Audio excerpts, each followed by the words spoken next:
Şimdi resmi gazetede yayınlanan yeni yönetmelikle birlikte artık sürücü kurslarında sınava girecek adaylar uygulama ve teorik sınavla ilgili bazı değişiklikler var. Bu değişiklikler neler? Bunlar öncelikle özellikle uygulama sınavıyla ilgili birkaç değişiklik oldu.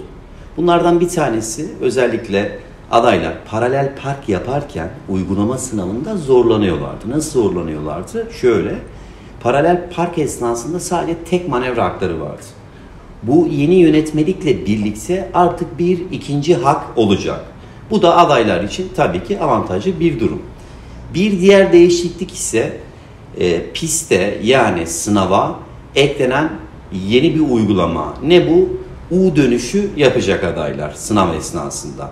Tabii eskiden de yani bundan önce de U dönüşü yapabiliyordu adaylar ama bundan sonra artık 8 metrelik hunilerle birlikte kapalı bir alanda U dönüşü yapacak. Burada da bakanlığın bunu getirmesinin en büyük sebebi adayların sürüş becerilerini geliştirmesi. Bu ikinci değişiklik. Bunun dışında bir de sınav süreleriyle ilgili bir değişikliğimiz var. Ne bu? 35 dakika olan sınav süresi, yani bunun 30 dakikası araç kullanımı, daha sonraki ilk 5 dakikası da araçla ilgili araç tanıtımıydı.